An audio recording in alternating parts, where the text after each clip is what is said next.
Sizda ham doim qorningiz dam bo'lib yuradimi? Ko'pchilik menga shu savol bilan murojaat qilishadi. Eng qizig'i, odamlar buni oddiy hol deb o'ylashadi. Hammada shunday-ku deb o'ylab yurishadi. Lekin aslida sog'lom hazm tizimida ovqatdan keyin og'irlik, shish umuman bo'lmasligi kerak.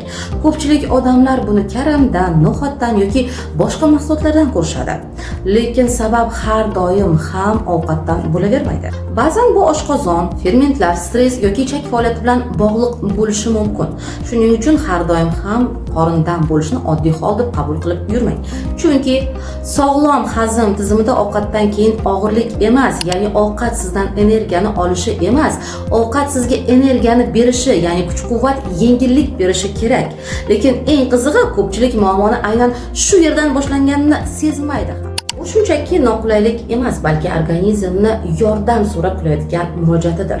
Keyingi videolarda bularning asl sabablarini birgalikda tahlil qilamiz.